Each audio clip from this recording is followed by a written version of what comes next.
Hi, welcome back to the channel.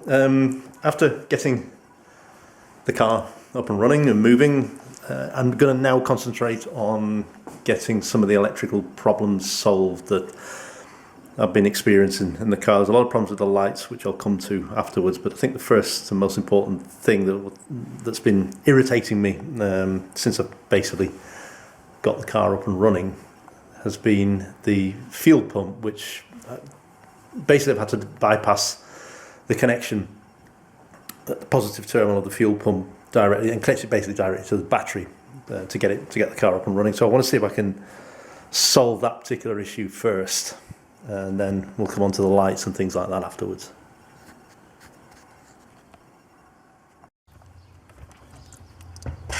So the connection across the battery terminal is got 12.6 volts, which is okay. The key's not in the ignition at the moment, so I'm expecting no voltage here, which is exactly what we're getting, and also there, which is exactly what we're getting. So I'll switch the ignition on and see if those readings change.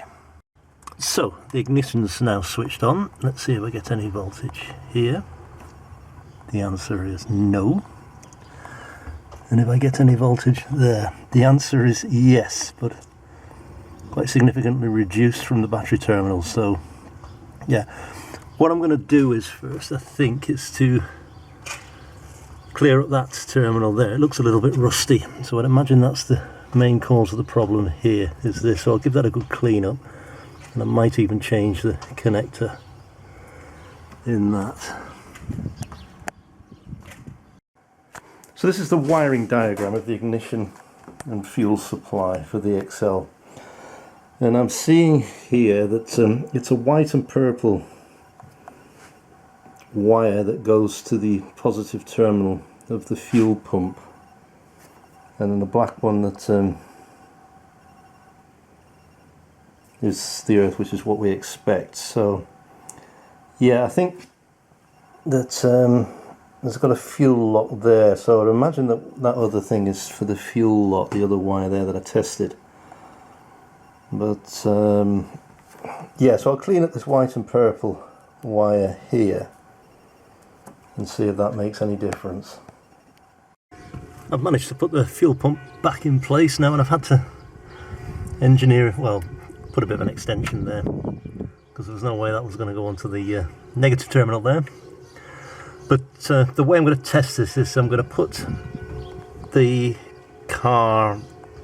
ignition on the car before I hook up the negative terminal of the battery, and then when I hook up the negative terminal of the battery, if I hear it clicking, it means that the pump's working. So ignition on, and it's clicking, so that looks now like the problem's solved. I'll switch the ignition off. Hang on. Let's see if she'll start this morning. Choke once more. In gear.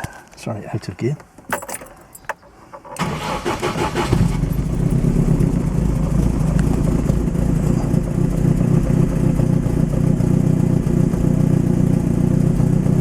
And looking good.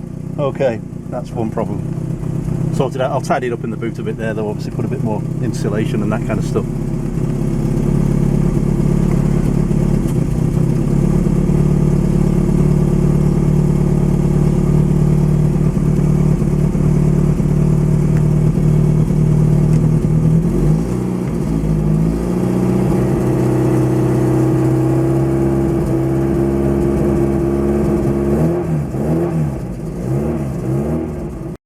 So now I've solved the problem of the irritating fuel pump.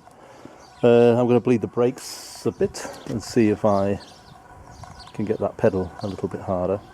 So yeah, I've got to attach the Gunson here. I've already attached it there. Go and get a tyre out of the garage and add a bit of pressure to the system.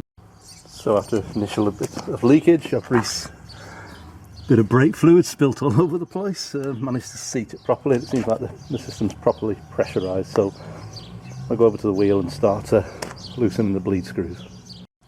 Yeah, so I'll just loosen the bleed screw here. When you're bleeding brakes, always start from the wheel that's furthest away from the master cylinder, which is obviously this one. Let's see, just loosen that a little bit.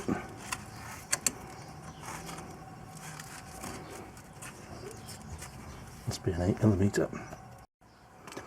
So I've just loosened the bleed screw there, and brake fluid is flowing into the container. Doesn't look like there's many air bubbles there, so guess I'll move on to the next one. So this is front left, and this is the first one I tackled when I was doing the brake, so I do expect a few air bubbles to come out of here, but let me just loosen that nut first. Start the bleeding process. Yeah, definitely a big air bubble, a few big air bubbles coming out of there, as you can see, so I suspect that was the issue. That's why I had a spongy brake pedal. Let's do the front right now. Front right, let's see what we've got here. If there's any air bubbles, just loosen the bleed screw. Yep, it looks like there's one going through there, another one, another. Yeah, it looks like there's quite a bit of air going through there, so I'm pretty confident now that the problem has been solved. But anyway, tighten that up again. Lead screw. So I'm going to release the pressure from the system. Yep. And then replace the cap. I'll have to do it with two hands this though, I think. Yeah, there's far too much brake fluid obviously in that master cylinder now, so I'm going to try and syringe it out with this syringe before I put the cap on there. So just a sec for me to do that.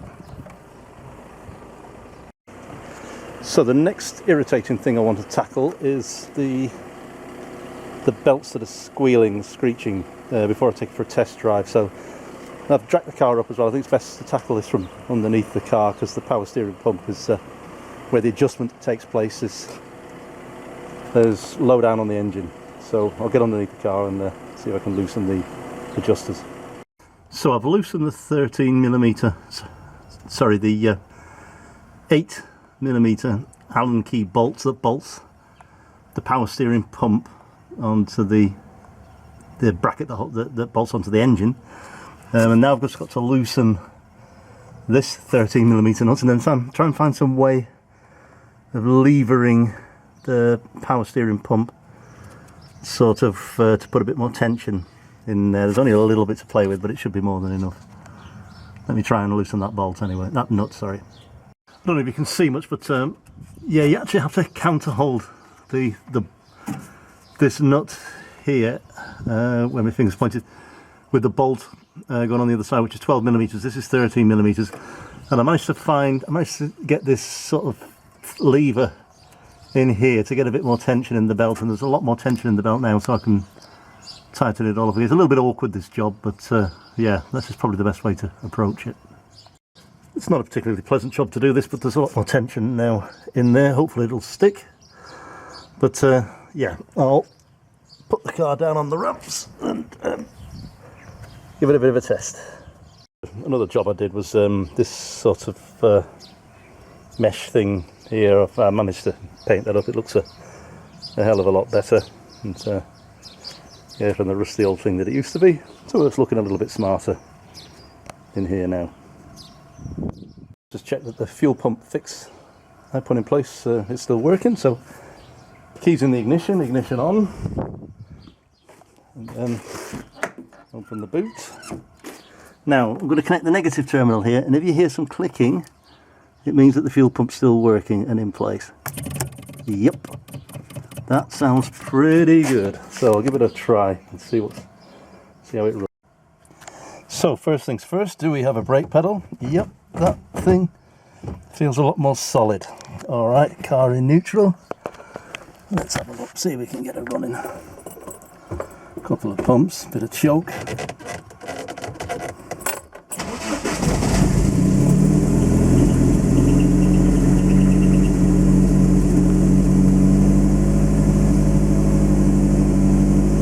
screeching, I'll go and close the bonnet in a minute.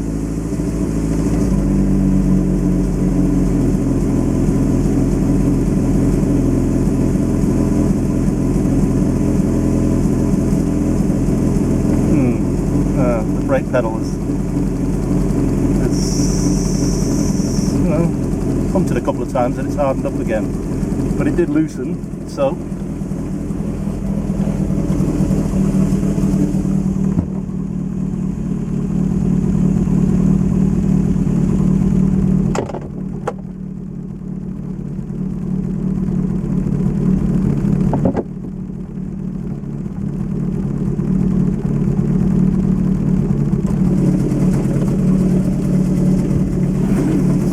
let's have a look what we've got.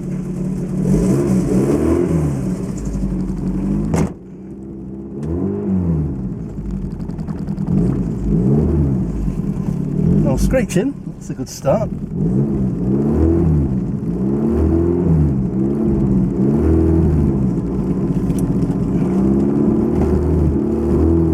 Yep, that issue definitely seems to be fixed.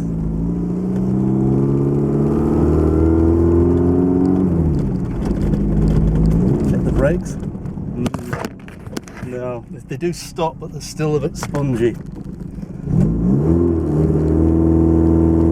So I'm a bit perplexed now about what I'm going to do to fix that.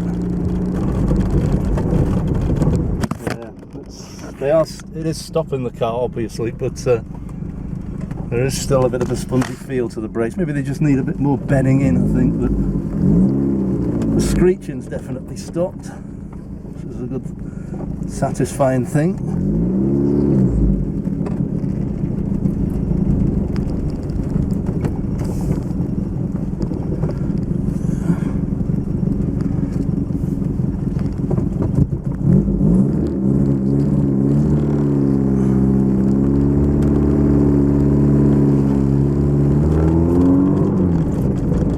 Yeah.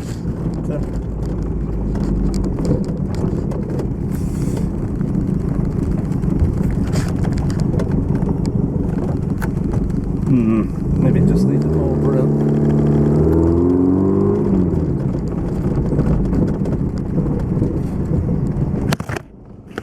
Yeah, although it is stopping, it's seems to be a bit too much play in the pedal there, but anyway. Yeah, most of the issues are sorted out. It's a very warm day today. Obviously there's no more squeaking with the power steering pump, but that seems to be that problem solved. The brakes are working, but they're still not to my liking. I don't know if more bleeding would help or whatever, or just bedding them in a little bit. That might also help, but yeah, there's still a bit too much play there for my liking. So yeah, but other than that, the fuel pump issue as well seems to be sorted out. So yeah, I'll conclude this video now and move on to probably to solve all the many electrical issues that are still plaguing this car, like for example the lights and all that, but I'll come to that next time. Okay, thanks for watching. Ciao for now.